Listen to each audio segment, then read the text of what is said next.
Hindi po, may kinalaman po because you are in position, your husband is a kagawad. Dapat po alam natin ang tama at mali po. Pwede lang, sir. 1 linggo na po binigay, bakit wala pong galaw? Hindi, sir, gagalawin talaga yan. Complain ko kayo. Kagawad. Pero nagpi-personal kayo, mangyayari niyan. Paano pinersonal kita? Okay. Yung complaint. Kagawad, makinig ka muna. Binirespeto kayo bilang kagawad. It is your due responsibility to maintain peace and order in your barangay because that is the sworn. Sir, gagamitin ko nga. Alin gagamitin mo? Nagre-repair ko pa doon sa loob. Parang awa niya. Alin gagamitin mo? Lahat yan, sir, gagamitin ko. Okay, pasok natin para wala dito.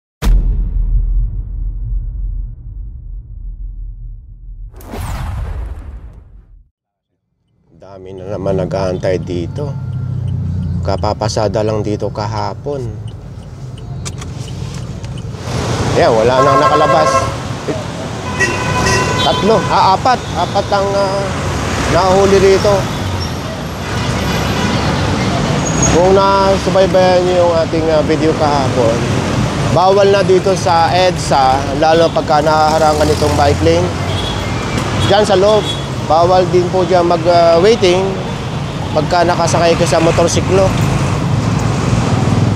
Magandang umaga sa inyo lahat. Ngayon ay March 13, 2025 at sa oras na 7:20 ng umaga. Nandito ngayon ang Special Operations Group ng MMDA sa pamumuno ni Sir Gabriel Go dito sa EDSA northbound. Ayun lang ang North Avenue. Si Sir Gab, susunod.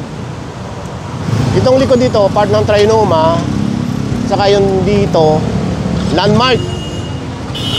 Iiwasan nyo mag-waiting dito dahil kaya nga may nakalagay na sign. Meron din dito sa loob.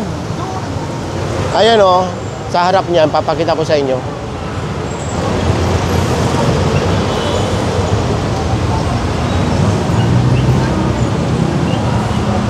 Bali 5 ang natikitan dito.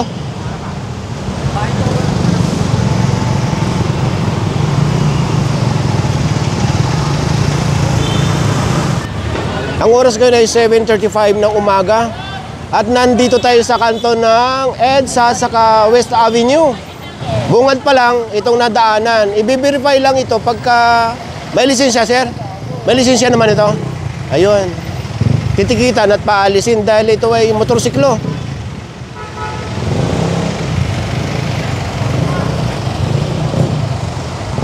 Yung ibang team, nauna na kasama yung mga tow truck.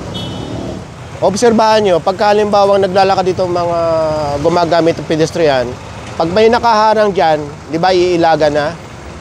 So ayan, tinitikitan na itong tricycle tricycle driver. Tanungin natin kung may lisensya. May lisensya, sir? Mayroon naman. So paalisin ito dito. 2 pala. Mayroon pang isang motor. So yung mga walang may-ari dito o driver, masasampa. Sa unahan may jeep, nakaharang mismo sa sidewalk. Dito nakaparada. Dito nagsasakay ng pasahero. Titingnan natin kung matitikitan. Excuse lang po. Ito, natitikitan. Dahil nakasampa talaga sa sidewalk.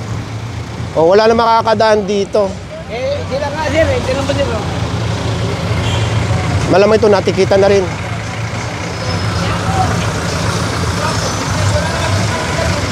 Ito namang nag-unload ng mga motorsiklo, natikitan yung driver. Dahil dito mismo sa kalsada, nagbababa ng mga motorsiklo. Ang laki ng cost sa traffic niya pag nakahambalang dito. Meron din dito nagtitinda ng pandesal. Iba rin ito sa naabutan natin doon sa bungad. Ito naman construction na nakikita nyo ginagawa. Magdudugtong yan doon sa MRT3. Pero itong project na ito yung MRT7. Dire-diretso yan. Hanggang doon sa may San Jose del Monte, Bulacan. Pakita ko lang sa inyo pagka wala nakasagabal sa sidewalk. Ayan o, yung mga motor nakatabi.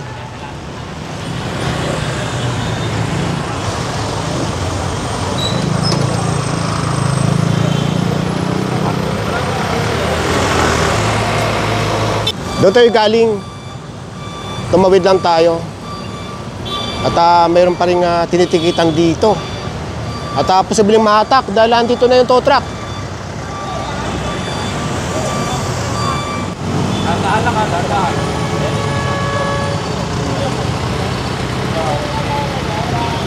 Palak ko yung manubela para nakadiretso lang, hindi gagalaw.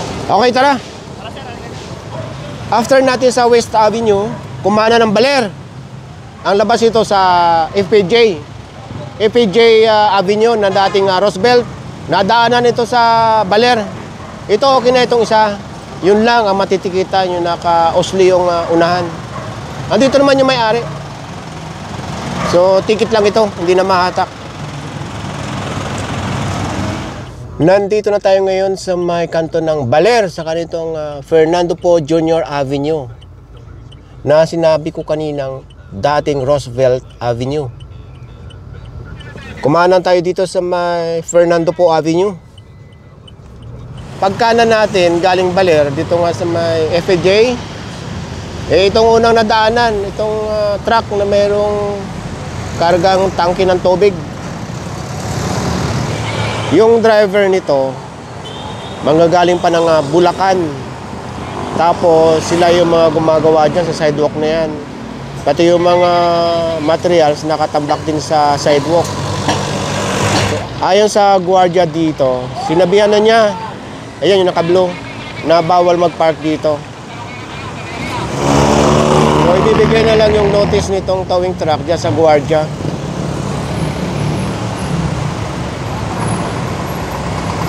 May hinahatak na jeep dito.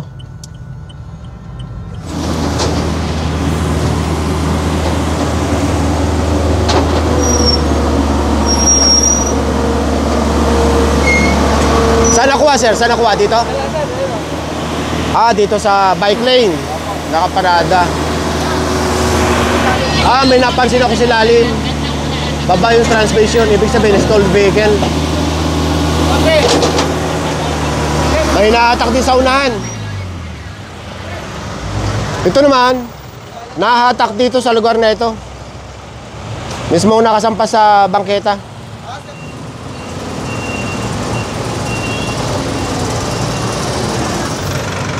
So, dire-diretso lang tayo hanggang EDSA.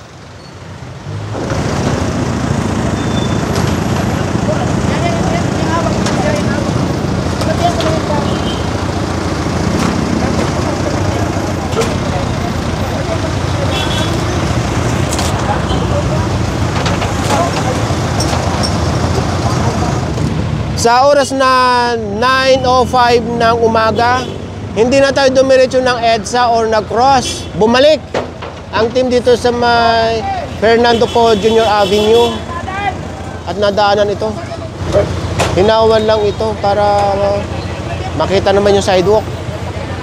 So pati itong lamesa na ito, tatanggalin dahil nasa kanto.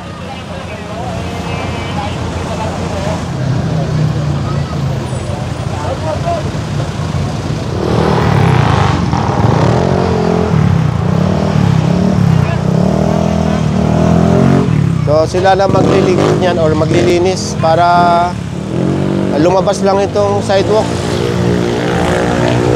Okay, tara.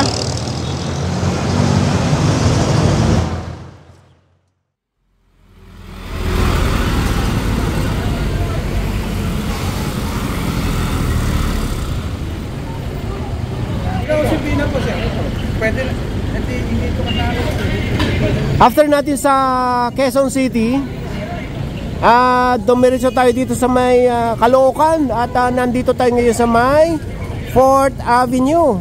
At doon sa unahan, merong complaint area sa may kanto ng 4th Avenue sa kanang Josefina.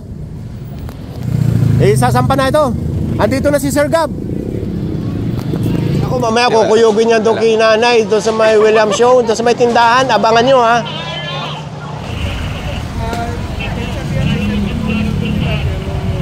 Tabi mo yan. May nasita, walang helmet. May panikat pa kayo? Karyaga, walang helmet. Kita mo. Scout, forward kayo sa akin. Halika na. Daan-daanin nyo na yung pag-ano nyo dyan. Hi sir, good morning. Good morning! Kamusta kayo? Okay.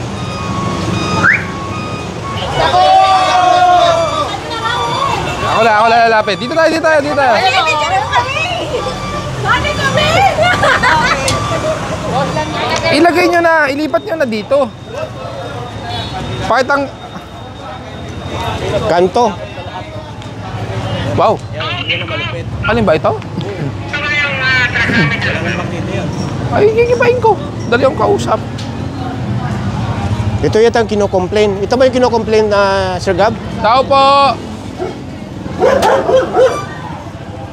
Nasa corner tayo ng 4th Avenue, saka ito na yung... Ayan, Josefina.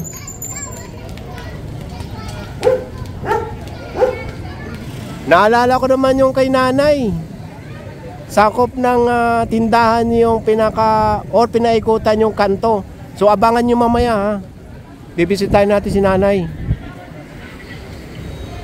Itong kanto ng Josefina saka 4th Avenue na tinututukan ng kamera ay iba yung barangay. Ito yung 117. Pagtawid dito sa 4th Avenue, barangay 119. Tapos yung sa baba, yan ang 118. Maraming salamat po. Itong kabilang side.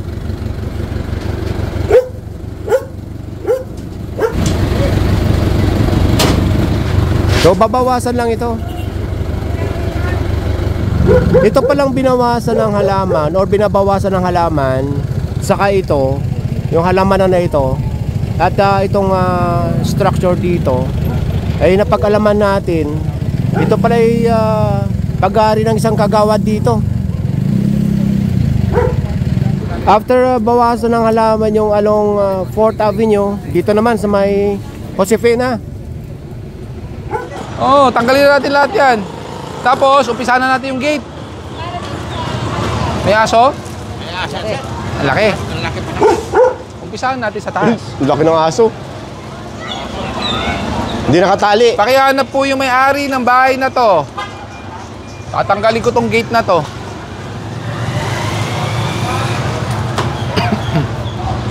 Umpisahan na natin. Putulin na natin sa taas. Sa taas natin umpisahan. Pinatawag na ba yung may-ari nito? Kilala niyo may-ari? Hello. Laki ng aso. Pakitawag po. Nakakawala. Tanggalin po yung aso. Tatanggalin ko yung ibang gate po. Li, ang gawin nyo, putulin natin sa taas. Doon tayo mag-umpisa magputol para mabuksan. Diba? I-bolt cutter lang natin sa taas tayo mag-umpisa. Huwag nyo dito kukunin buo. Yung screen lang muna ang tanggalin. Hindi naman tatalon niya ng ganun kataas eh. Thank you! Okay. Sige po, sige po. Ayan, yan. Ayan, oh, yan. Gagi, dito tayo sa... Wala! Kami isama doon! Ano ka? Parang office mate ko! Okay lang. Ayun na, naka-record na, oh. Bye! Salamat. Salamat. Ma'am, sa inyo po to? Kasi hindi ba pwede kami nilang magbakla? 1 linggo na po yung binigay sa inyo. Hindi pa rin po kayo gumagalaw. Kasi hawak ko hindi ko aayusin yan. Hindi po. Kami na lang kasi sayang naman yung mga halaman ko. Ay, hindi. Ay, iwan namin halaman. Kasi kami lang ba-share ang dyan? Yung mga iba hindi ko gagawin. Ginalaw na po namin. Kinumpiskahan namin ng food doon, yung stante. Wala naman siya problema sa akin.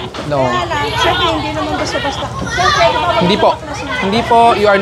You're not in authority to tell us to stop or to ano. Ako nga, pakiusap lang po. Hindi sir. po, nagbigay na po kami ng warning last week. Pumunta po tauhan namin. Sabi po ni Kagawad na asawa niyo po, magsi-self-demolish but you did not do anything. Alam niyo po, umaano na rin po dito sa barangay niyo na porque you are in Ay, position, sir. kaya po ganun. Alam na rin po ni Mayor, alam na rin po ni Engineer J. Bernardo po. Walang kinalaman sila, Mayor. Yan. Hindi po, may kinalaman po because you are in position, your husband is a Kagawad. Dapat po alam natin ang tama at mali po. Sir, pwede lang, sir. 1 linggo na po binigay, bakit wala pong galaw? Hindi, sir, gagalawin talaga yan. Hindi naman basta-basta. How long should I wait? Sige, you give us a 1 week, sir. I gave you 1 week already from last week. Another 1 week, sir. Kasi my husband is always busy, sir. Ay, hindi po pwede. Bakit po siya busy? Kagawad po siya dito. Ano po ba ang ano? I see you have a sticker from the south. Okay, pwede, sir. Give us a... Umpisahan, sige po, umpisahan lang namin yung taas po. Tanggalin niyo yung screen sa taas. Umpisahan niyo. 1 day. Even one day, sir. Sige po, umpisahan lang po namin sa taas para you can... Yan yung screen, tatanggalin na po namin. Oh, ibang aso ho namin dyan. Hindi naman po tatalon yung aso dyan. Hindi, sir. Baka please naman, sir. Pakiusap. Ma'am, Pakiusap lang, sir. Kami na lang ang bahala. Hindi Kasi po. sayang yung masisira, sir. hindi naman sisirain. Iwan namin sa inyo. Kung gusto yung gamitin, gamitin nyo. Yung pagpakla, sir, baka naman pwede na give us even one day. I gave you a week already. Yeah, sorry po, sir. Sorry. Sorry rin po. Let's do a give and take situation here. Alam nyo naman po, nilalabag mo ang batas, RA 4136. You are occupying the site. You are the only establishment here who has already built up a fixed structure. Apo. So, umpisa namin taas. Tapos, I'll give you, today is Thursday. I'll give you until Tuesday to see an improvement na binabawasan nyo. So, umpisahan po namin. Umpisahan nyo yung taas. Buti sana kung di po kayo binigyan ng warning. Yun na nga. Hindi sir, po tayo ito naman sumunod. sa akin. Pareho kami ng sakot nitong kakaharap ko. Hindi naman siya Saan kaharap po? sir, Actually, triple violation. Kinuha niyo yung sidewalk, pinarkingan niyo, which is considered illegal parking din po yun. Tapos third, ang question ko po, were you able to secure a building permit to build such structure here? I don't think so. Diba? May papel po kami pinakita. Ay! Akin na yung papel. Tingnan natin kung ano po yung papel. You are hereby directed to remove, demolish, or obstruction which has impeded or obstruct above mentioned street, sidewalks, and highways within 10 days, September 27 of 2016. Necessary as required by the circumstances. Sir, Hindi lang po ticket to. Ay, kuya. Hindi lang po ticket. You are directed to remove. So, sir, ito yun ang ano nila eh. Yan po, sir. Motion to withdraw because you have satisfactory complied. But where is the compliance? So mukhang misinformed po si prosecutor na nag-comply po kayo. I'll read you this Comes now the complainant and unto his honorable court most respectfully withdraw the above captioned case on the ground the accused has satisfactorily complied 3 days community service. Ibig sabihin, nag-community service si Mr. Nag-comply siya sa community service. Pero wala pong sinasabi o nakasaad po. This case has already been settled as shown to motion to withdraw kasi nga nag-comply kayo sa community service. But you did not comply with the Office of the City Engineer, the right-of-way section, which is you are clearly in violation of our Republic Act. Pakikulong na lang po yung aso. Siyempre, baka ikulong yung aso. Kaya nga... Ma'am, yung aso, pakikulong po muna. Walang problema po.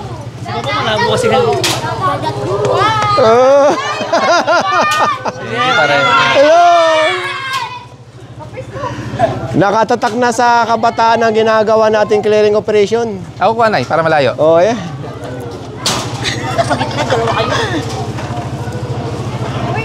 Nandito na yung kagawad. Sir, kagawad, with all due respect po. Nakausap ko na rin si Congresswoman, Sino po? Paano kasi yung sa complaint ni Congresswoman. Ay, hindi naman po si Congresswoman po. Hindi po namin alam ano pong connection or relation kay Kong. Wala po akong alam dyan. Ang sa amin, may complaint, binaba po dito, we coordinated, alam po ng city. Ang problema natin, sir, hindi mo alam natin kung sinong nag-complain. Ay, sir, doesn't matter. Whether may complainant or not, you are in direct violation. Babasahan ko po kayo, kagawad, ha? Meron po kaming kopya, binasa ko na rin po sa misis nyo kanina. Mayroon po kayong misinterpretation. Notice to withdraw complaint. Kino-complain po kayo because of the obstruction. Comes now the complainant and into this honorable court most respectfully withdraw the above captioned case. Withdraw. Bakit? The accused has satisfactorily complied with 3 days community service. Ibig sabihin po, nag-community service po kayo. Kung ginawa nyo man yun, okay. Pag hindi, okay din po. And that the complainant is no longer interested in further prosecution because nag-comply kayo ng 3 days community service. Opo. Kunin mo nga kami picture nila. Wala pong problema. Opo, wala pong Picture lang tayo para malaman na lang ng buong Yung nag-complain. para malaman din natin kung sino. Sir, ito po, para basahin nyo lang. Di bali, okay na, sige. Oo. Basta ipapantay lang yun sa mga sobra, ha? Dahil ko ko rin kayo, Opo, walang problema. I-complain ko rin kayo. Sige po. Ay, amin po yung kopya namin yan. Ito yung sa atin. Go ahead po. Pag dito, mga sobra, hindi nyo ginawa ng ano, i-complain ko kayo. Kagawad. Pero nagpe-personal kayo, mangyayari Ay, niyan. paano pinersonal kita? Okay. Yung complaint. Kagawad, makinig ka muna. Binirespeto kayo bilang kagawad. It is your due responsibility to maintain peace and order in your barangay because that is the sworn Okay. responsibility that you took as a barangay official. Di ba po? You are under the jurisdiction of the Department of the Local Government. Opo. Pwede rin po namin i-file po as complaint po yan. Sige po. Wala pong problema sa akin po yan. Kayo po. Simple lang po yan. Tanggalin nyo yung obstruction nyo. Wala na kayong magiging problema. Hindi ko papakialaman yung bubong kahit na bawal po yan. At bali, sir, dyan lang mo sa gilid. Basta po, pwede po malakaran ng taong bayan. Hindi nyo po pwedeng harangan ang your private property. Oh, because hindi naman titulado yung bangketa sa inyo po. Yung camera, sana isang camera. So yung mga kabayan, ito binabaklas, yung dalawa baklas na. So babalikan natin ito sa isang linggo sa Tuesday dahil ang pangako nila kagawad, sila na lang daw magpapatuloy nito na ilabas yung sidewalk dahil yung kung makikita yung kotse nakapatong sa sidewalk. So abangan natin sa isang linggo sa Tuesday kung anong development dito. Okay, tara! Nandito tayo ngayon sa may Williams Show at sakop ng Caloocan City. Hello! At ito, nakuyog na naman Tara, si tara, Sir forward na. Lalakarin na lang natin hanggang doon kay nanay Skog! para malaman natin kung talaga merong development.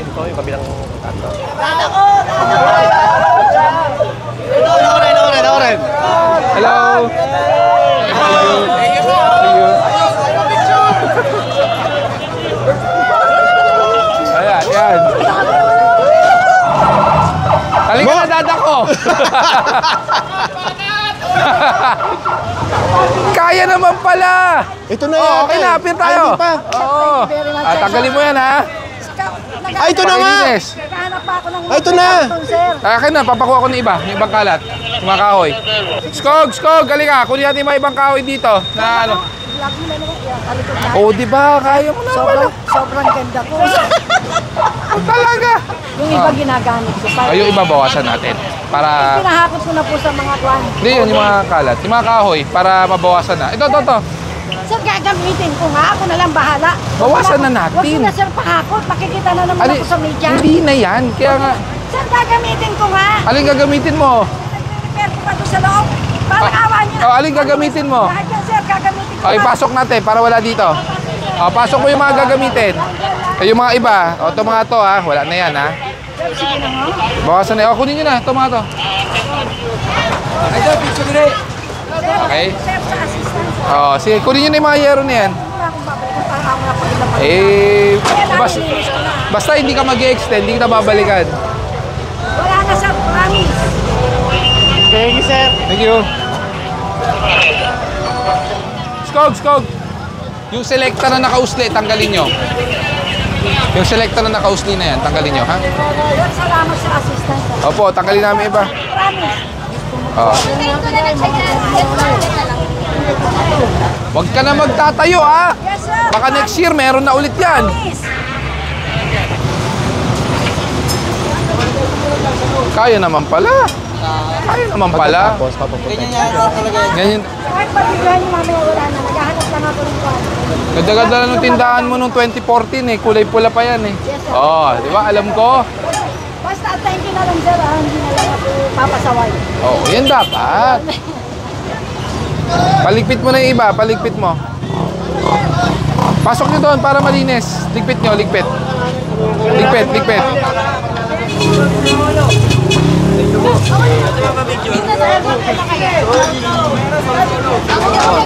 Ako kukuha. Ay, sige po. Thank you. Nagawad po ako sa barangay na ito. Thank you po.